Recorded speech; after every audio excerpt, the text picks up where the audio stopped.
East and an NBC News foreign affairs analyst. Thank you so much, Ambassador, for joining us. And do you see any scenario where the U.S. becomes directly involved in the Israel-Hamas war under a Trump administration, such as carrying out U.S. strikes inside Gaza? No, I don't. Look, one of the things that President-elect Trump has been saying is that he wants the war to be over before he comes in. He's been very clear. He wants to be seen as the president who's producing peace. I don't think that he's looking to engage in a war with Hamas. There's nothing the U.S. can do that approaches what the Israelis have done militarily to Hamas. That doesn't mean he doesn't have leverage. He does have leverage. He has a relationship with Erdogan, President Erdogan of Turkey, where the Hamas leadership has gone from Qatar. President Erdogan has made it clear he wants to have a good relationship with President Trump. President Trump can make it very clear if Erdogan helps to ensure that Hamas releases the hostages, he can have a good relationship. And if he doesn't, he's not going to. This is certainly a form of leverage. He can apply leverage to President Sisi, Egypt, who he often referred to as his favorite dictator.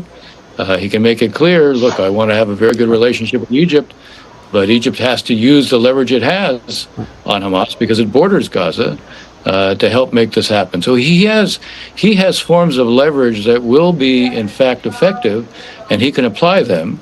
The fact that his rhetoric is very strong will actually give an incentive to those in the region to see what they can do to be responsive to him.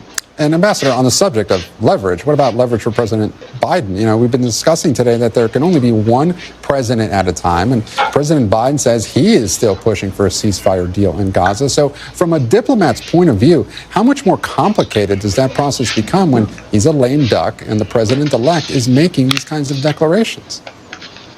Well, one of the things it does for sure is you have a number of leaders in the region, and here I would say the Arabs and Israelis alike, who do want to know what Trump's going to do. They want to know that if President Biden is doing something and they respond to it, that it's not going to be reversed by President Trump.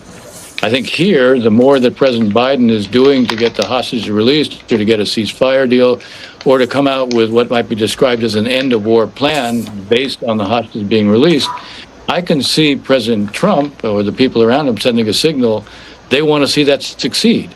That way, he actually can help the success of what is being done right now by the Biden administration. If it looks like he's sending a message that's contradictory to it, that's a different story.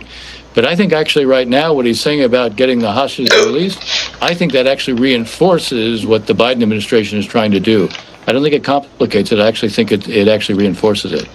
Ambassador, we continue to see some Israeli strikes in southern Lebanon. As part of the ceasefire agreement, President Biden said Israel retains the right to self-defense, but how concerned are you that this fragile deal could unravel before the 60-day implementation window is over? I don't think it's going to. Yes, it's fragile, but this agreement was the product of a couple of realities. One reality was that Iran wants to preserve Hezbollah. Hezbollah has been dramatically weakened by the Israelis, weakened to the point where it has become vulnerable within Lebanon to the Sunnis, the Christians, and the Druze. Had they become weaker because Israel was going to continue to hit them, they might actually have lost their position within Lebanon. This is the most important proxy that the Iranians have. It's sort of the crown jewel of their what they call their axis of resistance. They want to ensure this ceasefire actually is one that was not only achieved but it will hold. I think the Israelis have a memory of getting stuck, as they put it, for 18 years in the Lebanese mud. They don't want to be stuck there either. If there's a little bit of testing that's going on right now, the Israelis are determined to make it clear they will answer that. So I think, yes, there are details here. There's some testing that Hezbollah may be doing, but I would be surprised if this didn't hold. I think it will hold. And speaking about Iran and its proxies, we've also seen the civil war in Syria reignite. So what does that say about the volatility of the region, and what impact does that have on Iran and its proxies? Well, I think what we're seeing, we've seen HTS, which is in a sense an amalgam of different opposition groups, different Islamist groups that were based in the northwestern part of Syria in the Idlib area. we've seen them carry out an attack. I think it would have been highly surprising for them to have done this before they saw how much Hezbollah and Iran had been weakened by what the Israelis have done. I don't think what we've seen is an accident. These groups are also backed basically by Turkey. So you have an interesting mix here. Turkey is strengthening its position in the northern part of Syria at the same time that you have these Islamist groups doing it. Iran is sort of bringing some of its proxies from Iraq in to shore up the Assad regime.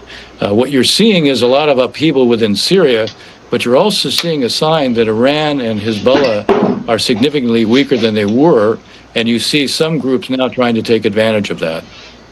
Ambassador Dennis Ross, we thank you so much for your expertise.